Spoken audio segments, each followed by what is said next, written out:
Hello दोस्तों, नमस्कार। कैसे हो आप सभी लोग। मुझे उम्मीद है आप सब लोग बहुत अच्छे होंगे और आपकी पढ़ाई भी बहुत अच्छी चल रही होगी। मैंने आज एक खान सर की पॉकेट जीके बुक मंगाई है ऑनलाइन। इसकी लिंक मैं आपको वीडियो के डिस्क्रिप्शन बॉक्स में दे दूँगी। तो चलिए इस बुक का रिव्यू करते हैं। इस बुक में जनरली सारी सब्जेक्ट कवर की हुई हैं। तो चलिए देखते हैं। और तो चलिए सिलेबस एक बार देख लेते हैं। तो सबसे पहले हम देखते हैं हिस्ट्री का सिलेबस।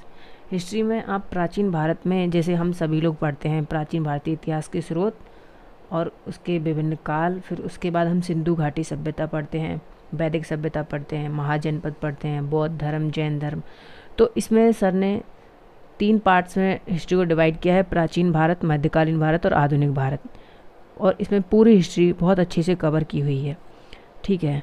और अभी हाल ही में बिहार दरोगा एग्ज़ाम में इस बुक से लगभग 70 क्वेश्चन आए थे, जिसके बारे में खान सर ने अपने यूट्यूब चैनल पर वीडियो भी डाली थी। तो चलिए देख लेते हैं इसके।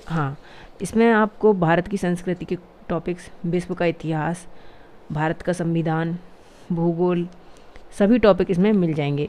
आप वीडियो को पॉज करके अच्छे से टॉपिक्स पढ़ सकते हो। इसमें लगभग सारे टॉपिक कवर किए हुए हैं। ठीक है। तो चलिए, तो सबसे पहले प्राचीन भारत का पहला टॉपिक है प्राचीन भारतीय इतिहास के स्रोत। जैसा कि हम सभी पढ़ते ही हैं, पुरातात्विक स्रोत में धार्मिक साहित्य और लौकिक साहित्य जो हम कंसीडर करते हैं। उसके बाद में साहित्यिक स्रोत, उसके बाद में विदेशी यात्राओं का विवरण। चलिए, पहला टॉपिक है पुरातात्विक स्रोत। तो अभिलेखों को पुरातात्विक स्रोत में शामिल किया हुआ है। तो ये देखिए, इतना अच्छा कंटेंट इन्होंने अभिलेखों के बारे में दिया हुआ है। और यहाँ से सारे अभिलेख, जो जो इम्पोर्टेंट अभिलेख होते हैं, वनडे एग्जाम्स में जो भी अभिलेख के बारे में पूछा जाता है, वो सभी यहाँ पे दिए हुए हैं। जैसे कि हम पढ़ते हैं कि हाथी गुम्फा का अभिलेख कौन से शासक ने बनाया था और क्या विशेषताएं थी। तो कलिंग राज खारवेल ने इसको बनाया था। तो यहाँ पे जो जो इम्पोर्टेंट है वो सर ने दिए हुए हैं। 11 अभिलेखों के बारे में दिया हुआ है। इसके बाद में सिक्कों के बारे में पूरी डिटेल है। और उसके बाद में नेक्स्ट टॉपिक है साहित्यिक स्रोत। तो इसमें वैदिक साहित्य के बारे में बताया हुआ है सर ने। ठीक है। तो एक पेज पे ही आपको यहाँ पे बहुत सारा कंटेंट देखने को मिल जाएगा। अगला जैसे ऋग्वेद, यजुर्वेद, सामवेद, अथर्ववेद, चारों के बारे में एकदम इम्पॉर्टेंट फैक्ट दिए हुए हैं। यदि आप इनकी बुक को कंसीडर करके हिस्ट्री कंप्लीट करना चाहते हैं तो ये बेस्ट सोर्स है। मुझे तो अभी तक यही लग रहा है। तो आगे हम इसका ये, और हर टॉपिक के बाद में सर ने शायद क्वेश्चंस भी दिए हुए होंगे, या फिर आप देख लीजिए समरी पूरी बना के दी हुई है कि जो जो इम्पोर्टेंट, जैसे हड़प्पा के जो जो इम्पोर्टेंट प्रमुख स्थल दिए हुए हैं, धौलावीरा, चाहुंदाड़ो, सबके बारे में स्थिति दी हुई है। कौन उसके उत्खनन करता है, खोज करता है, उसकी विशेषताओं में, जैसे कौन सी नदी के पास में है, ये सारी इसमें एक ही जगह पे सब कुछ दिया हुआ है। और बहुत बार ऐसा क्वेश्चन आता है कि मतलब सुतकोड्डा जो है उसमें कहाँ क्या मिला है, तो जैसे घोड़े की हड्डियाँ मिली हुई हैं। तो ये बहुत अच्छा सोर्स है। यदि आप कोई जीके का वन स्टॉप सॉल्यूशन देख रहे हैं, वनडे एग्जाम, एसएससी, रेलवे, जो भी वनडे एग्जाम्स होते हैं, तो उन सब के लिए ये बहुत अच्छी बुक है। अब जैसे जैन संगतियों के बारे में, प्रथम संगति, द्वितीय संगति, जैन धर्म के 24 तीर्थंकर जो दे रखे हैं। ऋषभदेव पहले तीर्थंकर थे, महावीर स्वामी 24वें तीर्थंकर थे। उसके बारे में बुद्ध धर्म के बारे में भी यहाँ पे दे रखा है। बुद्ध के त्रिरत्नों के बारे में दे रखा है। बुद्ध, धम्म और संघ, जो कि बुद्ध धर्म के धम्म जो उनकी जो रहन सहन था उसके बारे में बताता है। ठीक है। इसके बारे में जो शाक्त धर्म है, इस्लाम धर्म है, ईसाई धर्म है, सभी धर्मों के बारे में लगभग यहाँ पे बताया हुआ है। शैव धर्म के बारे में बताया, सारे संप्रदायों के बारे में बताया है। और संप्रदायों के जो जो फैक्ट्स हैं वो भी यहाँ पे बताए हुए हैं। इसके बाद में यहाँ पे यहूदी धर्म, उसके बाद में यहाँ मगध राज्य का उदय दिखाया है।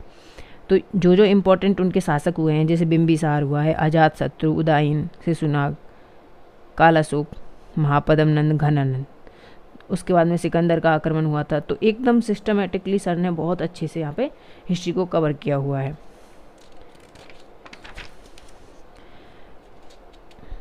इसके बाद में अशोक के बारे में पूरी डिटेल्स यहाँ पे दी हुई हैं।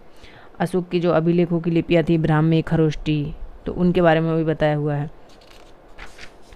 अशोक के शिलालेखों के बारे में बताया है, शिलालेख और उनके विषय, पहला शिलालेख से 14 शिलालेख तक, और उसके अशोक के लघु शिलालेखों के बारे में भी यहाँ पे बताया हुआ है। तो मेजरली सारे टॉपिक कवर किए हुए हैं सर ने। फिर यहाँ से मौर्योत्तर काल स्टार्ट होता है।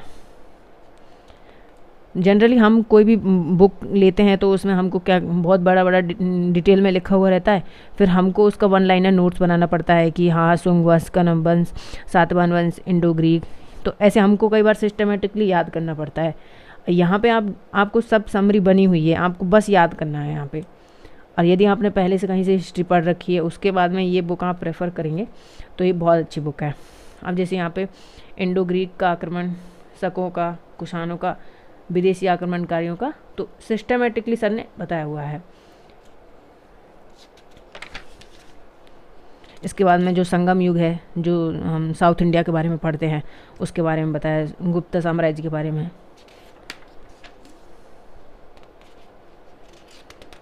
आप वीडियो पॉज करके आप और भी डिटेल में कुछ भी चीज़ें जानना चाहते हैं तो आप जान सकते हैं, और आप कमेंट करके बताइए आपको इसके अलावा और कुछ चाहिए तो मैं और डिटेल्स दे पाऊँ वीडियो में। इसमें दक्षिण भारत के प्रमुख राजवंशों के बारे में बताया है, जैसे पल्लव राजवंश है, चोल राजवंश है,